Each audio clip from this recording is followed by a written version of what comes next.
Responsabilité de la communauté internationale, dont je viens de vous citer les sources, et qui n'est pas du tout exclue par la responsabilité propre, quand même, il faut le rappeler, du Rwanda lui-même.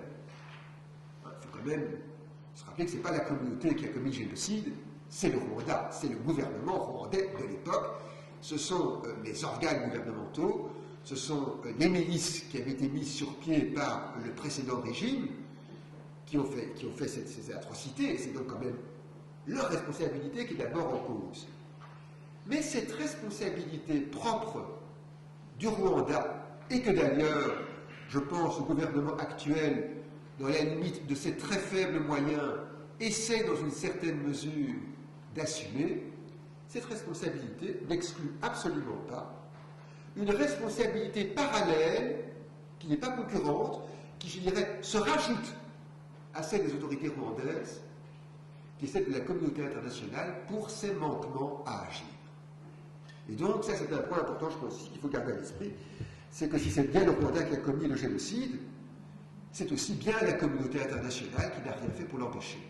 Et donc, il y a bien deux comportements distincts qui justifient une mise en œuvre, en ce qui concerne la communauté internationale, une mise en œuvre de cette responsabilité internationale. En quelque sorte, les victimes sont une deuxième fois victimes. Elles ont été une première fois victimes parce que la communauté internationale n'a rien fait pour essayer de les sauver.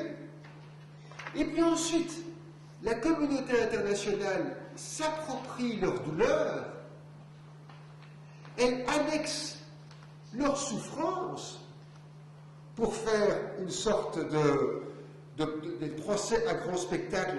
Et quand je dis ça, je suis un petit peu méprisant, mais ne vous méprenez pas. Je crois que ces procès à grand spectacle, du style Nuremberg, il fallait les faire. Et de ce point de vue-là, je dis, c'est très bien, je ne vais pas ici dire qu'il faut supprimer Arusha. Je crois que Arusha doit continuer à agir, même si ça coûte très cher.